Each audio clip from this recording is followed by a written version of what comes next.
comes and continues in the Gospel of Matthew. It is a story that is contained in Luke and in Mark, and a story that is unique in terms of Jesus' ministry. It's the transfiguration story, and we always read it the last Sunday of Epiphany, because Epiphany is about revealing who Jesus is. That's why I said, the kind of revelation thing, aha. And so he's revealed as he walks through and he gathers disciples. He's revealed in a lot of different ways. And so here he is again glorified. So it says 6 days later, and this was after Jesus had talked about his death. He had told them that he was going to be killed. I'm sure he'd already heard the rumors about people trying to get rid of him because of his message. And so he says, yep, I'm going to be killed. And so it says 6 days later, Jesus took with him Peter and James and his brother John. And he led them up the high mountain by themselves. And he was transfigured before them, and his face shone like the sun, and his clothes became dazzling white. Suddenly there appeared to them Moses and Elijah talking with him. Then Peter said to Jesus, "Lord, it's good for us to be here. If you wish, we can make 3 dwelling places, one for you and one for Moses and one for Elijah." And while Peter was still speaking, suddenly a bright cloud overshadowed them. And from the cloud a voice said, "This is my son, the beloved. With him I am well pleased. Listen to him." And when the disciples heard this, they fell to the ground and were overcome by fear. But Jesus came and touched them, saying, "Get up and do not be afraid." And when they looked up, they saw no one except Jesus himself alone. When they were coming down the mountain, Jesus ordered them, "Tell no one about the vision until after the Son of Man has been raised from the dead." There ends the reading. May God add a blessing. This is the Sunday before we begin our Lenten disciplines. Hopefully we will. And this is the Sunday that comes as we prepare ourselves for that final journey of Jesus through the wilderness, through the time of his death. And so I always imagine this moment in time as God's encouragement to Jesus. I always imagine this time as that time before something really, again, I think about my life. I probably think about my life too much and tell you too much about my life, but I think about going to Nathan's wedding before I had to begin cancer treatments. That good thing that happens that you can hang on to and say, yeah, I remember that. That dancing was really fun. And so for Jesus, it is to go, of course, there's no comparison, but for Jesus, it is to go up on this mountaintop with his 3 closest friends, his 3 closest disciples, Peter, James, and John, and to be transfigured. Now again, just as I don't know what the resurrection body looked like of Jesus, what they say is that he shone brightly like light. And so this sense of God's Spirit that always shone out of him kind of was turned up the wattage, and everything shone brightly. And I think about that moment in time, particularly because they say that Elijah and Moses came to stand with him. Now, for those who were Jewish and in the Jewish community, they would have said, aha, yes, Moses, seen as the great leader of the Jews, and one who we always consider a great leader. The first 5 books of the Bible are attributed to Moses. And so Moses is always seen as paradigmatically the leader who is the one who brought the Jews out of slavery. And so Moses is the great leader of the Jews, and then Elijah, who is the great prophet of the Jews. And it was thought that Elijah would, in fact, precede the Messiah's coming. And so for the Jewish folks, they're like, oh yeah, here it is. It's Jesus the Messiah, the great leader Moses, and the great prophet Elijah. And they're all here on the mountain. And I always love Peter, because Peter starts talking. Welcome to my world. Peter just starts jabbering on. And what was a tradition in the Jewish community was anything that was particularly wonderful. If there was a special blessing from God, if there was something unique that God was doing, then they would build an altar they would usually gather stones, is what their building an altar would look like. And they would mark that spot and they would say, here is where God did this. Let us remember what God did. And so Peter's very much thinking with a human brain rather than trying to pay attention to what God is doing. And so when God's voice comes out of the heavens, that's it. They're on the ground going, I don't know what's up now. Moses and Elijah were freaking us out enough, but a voice from heaven, we're hitting the ground and we're covering our heads. We're taking the position. But of course, God's words are the encouragement to Jesus. This is my son. This is my beloved. This is the one with whom I am well pleased with how he has done. Listen to him. Don't listen to yourselves. Peter, get out of your own head and your own ideas. Listen to Jesus and listen to what he's telling you.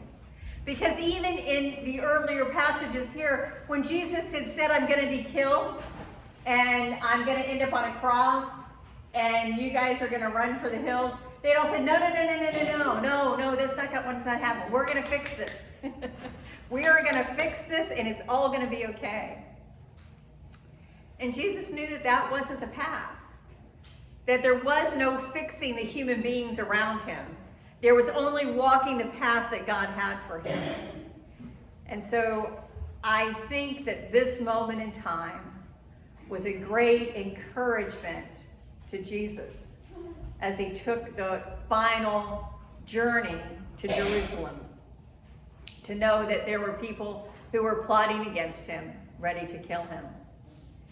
And in that encouragement, God pours out his love. I always think about that.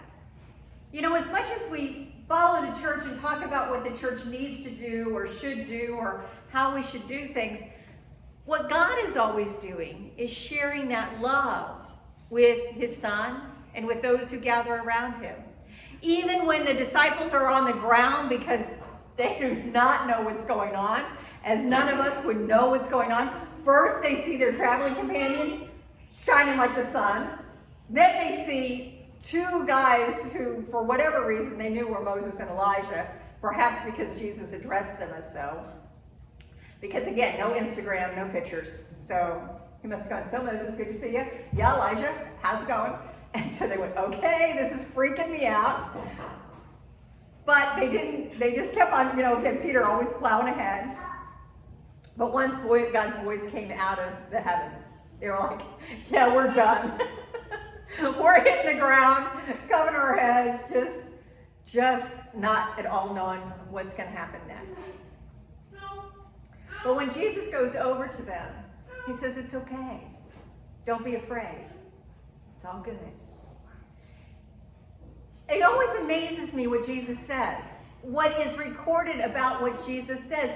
There's always this kindness and love and caring. There isn't the, you dumb jerks. Why are you going to build a building for me? It doesn't work that way. Don't build a building for me. Live into that experience. And I think for the disciples as well, for Peter, James, and John, who so much would be asked for after Jesus' resurrection, that they too had that experience for them. And so my question this morning for us, as we continue our journey of faith, as we continue into this Lenten season, are there times in our life, mountaintop times in which God's presence felt particularly close, times in which that blessing and that strength of God was with us in a way that we know is true? Sometimes they call it a touchstone of faith. For me, there's been a number of them. You guys have heard about most of them. And that's, again, but for those of us of faith, those touchstone times, those times when we felt God's presence continually with us, particularly close, I believe it wasn't to stay in that moment. I've told you about the Emmaus retreat. Emmaus retreat was a 3-day retreat to go away and to hear talks about our faith, to have worship experiences, to just pour out love on people so they would have a sense of God's presence with them. And I remember when people came through that experience, that joy that they had, particularly that last time that we were all together. But as I walked with those people after the retreat, they kind of wanted to stay there in that mountaintop experience, or go back again and again and want it to be the same, wanting it always to help pull them out of what was difficult. What Jesus says is that, okay, now we got to go back down and face what's going on. We can't stay here. Which is amazing enough in itself, because he knew what lay down the hill and down the road was his death. And then he said, don't tell anybody about this until after I'm gone, until after I'm resurrected. Because this experience, I think that experience was for him to gather strength for the days ahead, and for his disciples to continue to keep faith and know what was coming.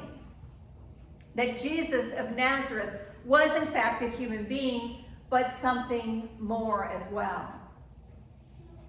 What we say in our affirmations are fully God and fully human.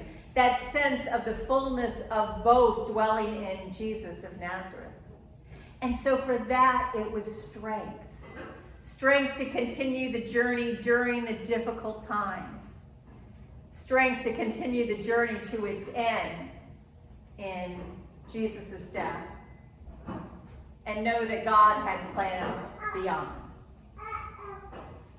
In our lives, we hit those valleys. We hit those difficult times. I'm sorry, Jax is just too cute. I'm grinning. Even if I say difficult times. Part of, to me, the Lenten experience is to voluntarily take on something that challenges us. So we kind of do it during an easier time. I don't know if that makes sense.